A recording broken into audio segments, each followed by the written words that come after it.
This week, Glitter Girl looked out and perceived a scrapbooking puzzle. With 1 month drawing to a close, what drives this concept of staying caught up? Are there projects that benefit from this strategy at all? And are there any tricks to jumping up to date when the calendar says something different to your scrapbooks? Glitter Girl, can you help scrappers stay on schedule with the seasons? Of course I can. As it's the last episode of January, I want to come back to the supplies that I picked out in the first episode of the year with the January mood board and see what I have left. And here are my remaining pieces. I still have lots of different combinations of aquas and some browns, and then some different textures that I didn't end up using just yet. I have chipboard letters, wood grain pieces, different colors of mist that I could use, so a variety of things. And if you want to have a look at my process of figuring out what supplies I was going to use this month, you can go back to the first episode of January where I worked all of that out into a physical mood board. Today I want to focus on this idea of the whole catching up idea. Now, I have to tell you that I am not a caught up scrapbooker, and I have absolutely zero intention of ever being a caught up scrapbooker. I think it's a very personal process, and if it speaks to you and that's what keeps you inspired is to stay current and be to always be scrapbooking something that you have just done, then by all means work with that motivation. I find that I like to tell my stories with some distance in between them, and I go through different phases where when I have just taken the photos, there'll be one set of stories that I really want to tell straight away, and the images themselves might really inspire me. But then when I leave it for some time and I'm working on other things, then I come back to those photos and the stories have more depth. So I don't rush to get everything done at any time. And I enjoy working on things at whatever pace it seems to bring out. But I also do like the idea of having a few things now and then that would be a more current picture. And sometimes that doesn't mean that I need to do every single day or week or month of the year. Today I'm going to do a seasonal page to review my 2013 and keep it all in one project. Now I'm going to use a square divided page protector today. So it's a 12 by 12 page still, but it's divided into 16 3x3 blocks. And in the supply list over at 2Ps, if you're watching on YouTube, you can click the link that's right below the video and it'll take you to the supply list. I have listed all the different kinds of page protectors that have this similar setup where it's all squares. And they come in different brands, different packs. Some of them are in a variety pack, some of them are just all one.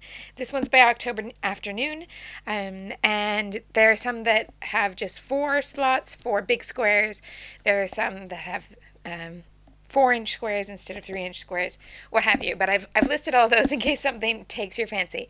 But you can also do this exact same layout on a 12 by 12 just by cutting this many boxes. So you're going to have 16 3x3 boxes, and you'll make them just ever so slightly smaller than 3x3 so that they'll fit on a 12 by 12 background.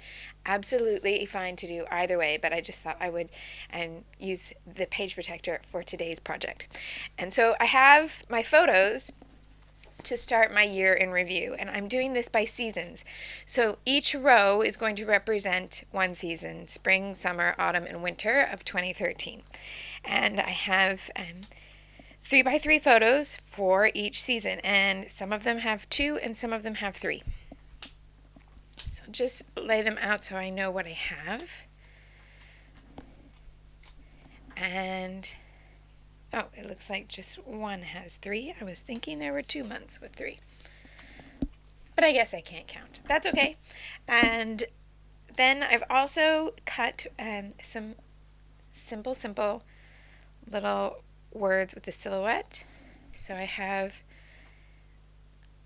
spring, summer, autumn, and winter, so that each row is going to be one season at a time.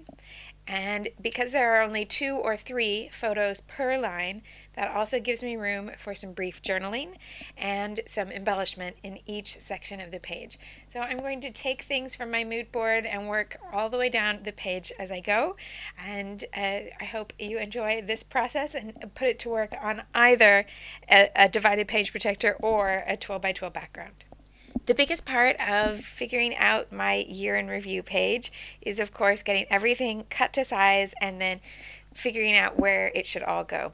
But doing everything by 1 row per season keeps a lot of the guesswork out of it, because I just have a decision of these two photos, which of these 4 boxes are they going to go in.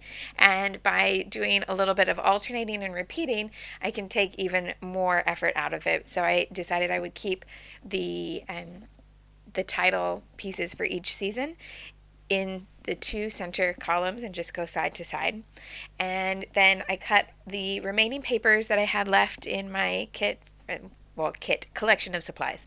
I cut my 3 by 3 boxes and just started figuring out what spaces they would look nice in, and I repeated one twice. This one up here and this one down here, I repeated that cloud print because I'd originally pulled it out in the 12 by 12, but I also had it in a 6 by 6, which means I could use the 6 by 6 nice and easily for these smaller pieces, and that freed up the 12 by 12 to make a facing page that might match. So if I decide once I get this done that I have more journaling that I want to write down, I have an automatically coordinating second page to put side by side with this layout, or to do in any other divided page protector if it's an album that's all divided. So I just thought that gave me a little bit more versatility and use the 6 by 6 there. But cutting up little boxes means it's great for the end of a project when you have fewer full sheets in your supplies. Great for scraps or 6 by 6 or anything like that. But this is where I end up once I have everything kind of plotted out and where it's going to go.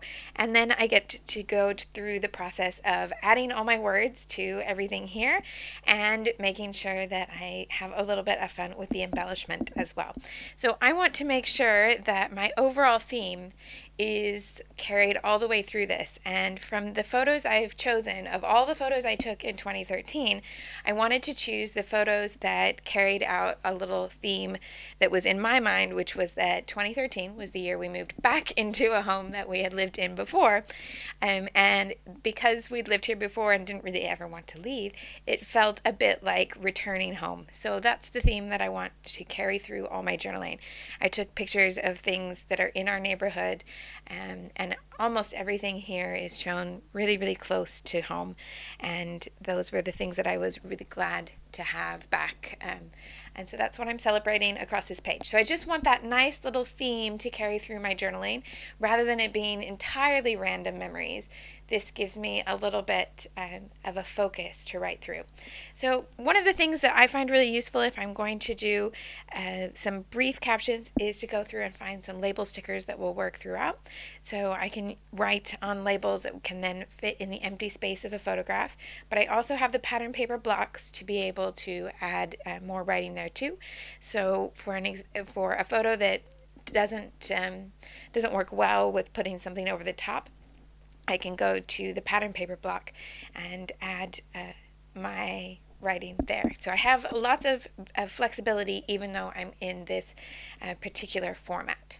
I keep the captions really, really simple. I just add one label to each photo and then write a short caption about that particular picture and what it represents in terms of the things that we did that particular season. Next is a really fun step. I go through lots of different sticker sheets, die cuts, and chipboard pieces, and I try to find little pieces to just embellish each of those little tabs. So I am using some different stickers that include home type motifs. So I have some Dear Lizzie stickers that have lots of home sweet home type words and things like that. So they make a good start to my theme for my 2013 page. And at this point I'm just looking at the photo blocks themselves rather than the plain blocks. I'll come to them next.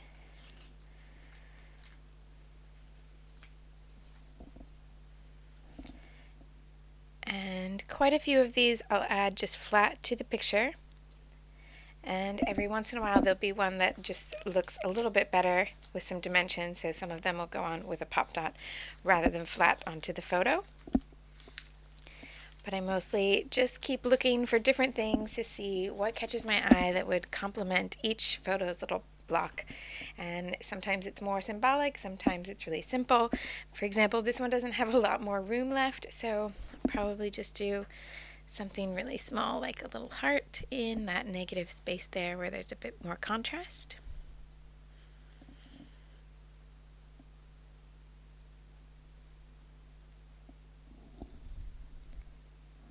While others have a little bit more room, so I could add something that's a bit more like a caption.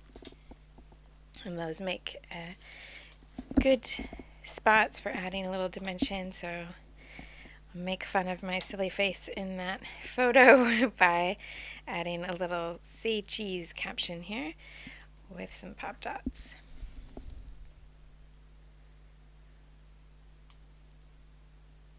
So I just keep following that same step for every single photo block. Then I like to do one more step to the photos before I pop the photos into the pockets, and that's to take some sort of embellishment that can go right the way through all of them.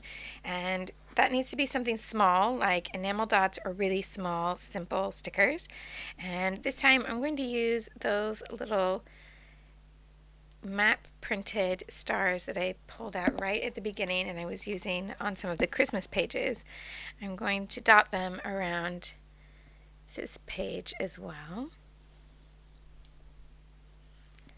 And that gives it a little bit of continuity. Sequins work really well for this. You can even just do small punched shapes from the remaining scraps in whatever supplies you'd pulled out. Doesn't need to be anything complicated at all, but having that bit of variety mixed around then balances really well with having something that stays a bit more consistent from piece to piece. And it does depend largely on the photos. The pictures I've chosen have all got a fair amount of space that I can work in without completely ruining the meaning of the picture. But if your pictures would be hard to tell what they are, and once you've added more things to them, then stop and pull back so that you have more of the photo on display. Because a lot of my bigger stories of the year are already recorded on full-size pages, this is really a catching up with tiny little details in that one particular theme. So I don't really need a 12 by 12 page about the fact that I went through a phase this autumn where I made a lot of soup. I can just include that, and that's enough to jog my memory and get that idea across. So I don't mind putting a little bit more embellishment on the photos themselves. And then that step's done, so I go ahead and I put all the photos into the page protectors that I just have loose left, what I have left to work with. Now I just have the pockets left that are not photos, and I can go through and kind of have a two-step system. I can do each of the title-y type cards and then each of the individual pieces that are left. So I wanted to do the spring and winter so they coordinate and kind of set the tone for everything. So they each have a cloud print in the background and then the wood grain on top. And that comes from that original mood board that I've been working with throughout January, which had lots of blue winter tones but warmed up with lots of kind of brown, more earth tone type colors and natural textures like wood grain. So these two cards can be really similar, just to frame the page top and bottom. And the little wood 2x2 cards are from 2P's. They're 2P's original design, and they are very simple to just add in for a nice bit of different texture and have all sorts of different motifs that match lots of the different papers. So where I'd started with that camera print up here, that's why I went for the camera print on the wood grain, on the wood veneer sheet, and then also using the ampersand here. It then makes the title kind of read with the and in the phrase. That leaves me these two in the middle to figure out what I'd like to do with those. And I think this one could benefit from having a little something behind the title to bring it a little bit more in focus, since it's there on that busier print. So something like a nice label sticker could help there. Just looking for one that would be about the right size and color. And I have these from the Crepe Paper Pier collection. Just add a little bit of brown ink to make it kind of coordinate with everything else there. And rather than go right in the center, I'm going to pull it up just a little bit so that the blue in that pattern paper is still visible. And that way I'm keeping all of the little tones of the color scheme, and you get that pattern paper brings the different colors of the earth tones and the blue all together.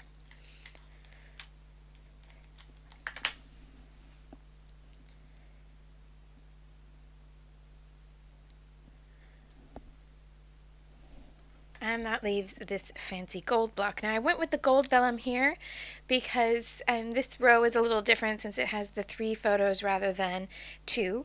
And I figured if that row was going to be a little bit different, it might as well have the paper that's different as well. So I think with this one I'm going to just keep it right there.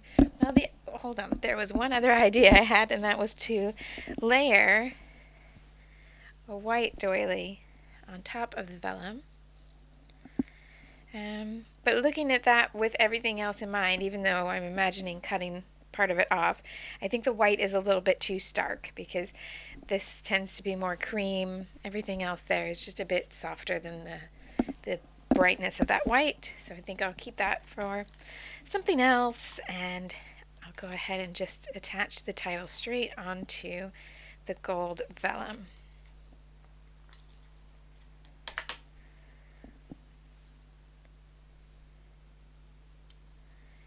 And then I can dress up each one of these with different embellishments. I do want to bring in some more texture, so I could bring in things like the enamel dots.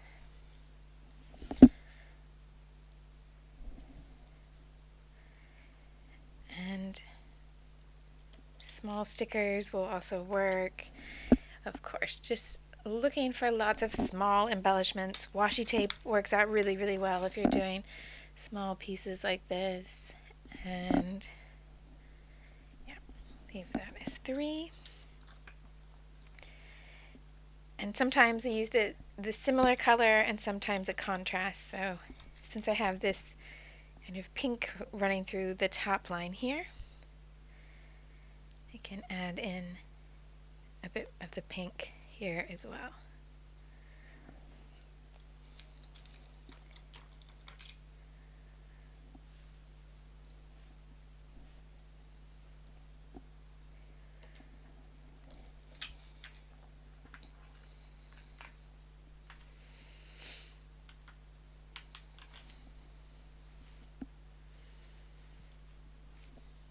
So that carries the pink on that side, which makes me think I should take my remaining 2 of the aqua dots and include them here.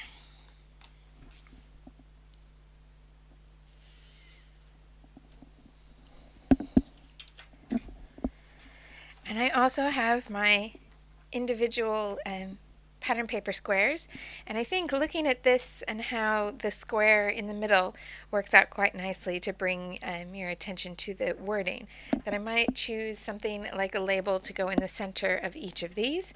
So just have a quick look as to which shapes will work best there, and then make sure that if there's any extra journaling I want on those cards, that I make sure I leave room for that too. With just a small little journaling box here and then 2 stickers for the remaining 2 pattern paper blocks, I'm happy to call all of these little squares done. And then I'm going to do a really quick 12 by 12 to go opposite them without any photos at all. That will give me a little bit more room to tell the story, like I explained to you about why I was putting these particular photos together for my year in review. So I'll just take you through that really, really quickly. And going back to that cloud paper, on a textured brown mat. And then I'm going to repeat those same patterns that I used in the same size. But if I did 4 across, then I would have all the way across very blocky. So to have a little bit of balance with what's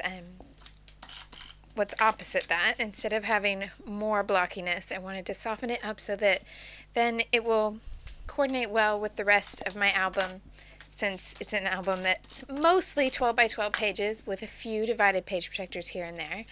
And the pages don't tend to be quite as blocky as what you've just seen. So overlapping and having that really small angle there just softens the whole look. And then because I wanted a little bit of journaling, give myself a bit of a helping hand with some paper that has lines printed on it. I originally started thinking that I would do a 4x6 horizontal journaling card here, but when I put it down, it was just a little too small for the balance of the page. So I had some scraps of a little bit of an older ledger paper. So that will give me a place to write. And then I want to make sure that the year is really prominent since it's a year in review. And I didn't really include the year on the pocket page because I decided I would put it on here and have the two work together. So these are chipboard numbers from October afternoon. And they each have a little tag to the top. So just punch that out.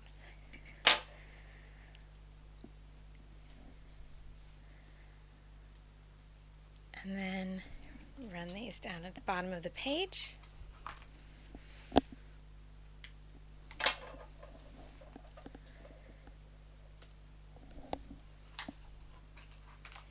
And with the little tag at the top, you can run thread through there, brads, whatever little finishing touch you prefer. Stitch them down, although the adhesive is really strong on these, so they are staying in place without needing to be stitched. But if you like the look of the stitch, of course, then that works.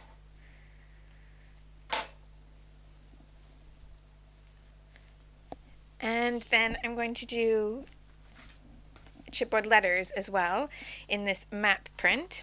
These chipboard letters, the title are also October Afternoon, same as the letters. But this map print, I know map prints we tend to think of with travel pages, but the act of continuing to move house certainly feels like a kind of journey in that way. So I like the map print for both the symbolic reason and the fact that it works well with this color scheme. So I added my journaling in brown, just like all the other accents, and then also used the same roller stamp from October Afternoon to do a couple little spots there that I'd also used on the side with this little journaling card, just to pull that little detail together. And then I want to keep this side really, really simple since the opposite side has all those little details. So I just decided I wanted to bring in a little bit of the pink because there are quite a few pink accents on this side where it's worked out, where I've picked up from the pink in the photos. So I found one house sticker from the Dear Lizzie sticker book, and I'm going to add that as my token bit of pink on this side, and that's all I'm going to do on this side, aside from bringing in a tiny bit of gold as a little finishing touch, since there are also gold accents on the facing page. Now on the facing page they're done with stickers and that gold print vellum, but over here I'm going to do it with some drops of the Gold Lame Mist.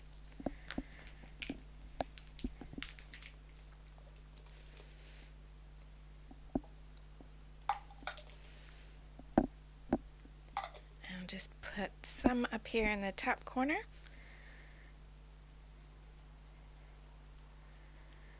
And then repeat that down here below the little stamped, documented, and my year in review title. just so there's a bit of that color to match on both sides of the layout. So that came together really, really quickly and allows me to tell my story of why I wanted to do this particular kind of year in review and bring together all those different random snapshots of home and have that documented in my album. That one of the most important parts about 2013 was that feeling of coming home again. So I hope you have enjoyed this sort of idea of doing a year in review, and I really challenge you this week to take up the challenge by figuring out what sort of theme ran through your last year, or it could just be a month or a week, whatever amount of time you want to review. It does not have to be a full year. But think through that idea of looking at just one aspect, be it home or a hobby or anything that's going on, and trying to track just those little random details and tell that story in one place. Be it a 12 by 12, be it pocket pages, be whatever format you want to work in. And then upload your project to the gallery and share with us what you have documented in review. Thanks so much for watching, and I hope to see you soon. Join us next week for the continuing adventures of Glitter Girl and the ongoing mystery of the scrapbooker behind the mask at twopeasinabucket.com.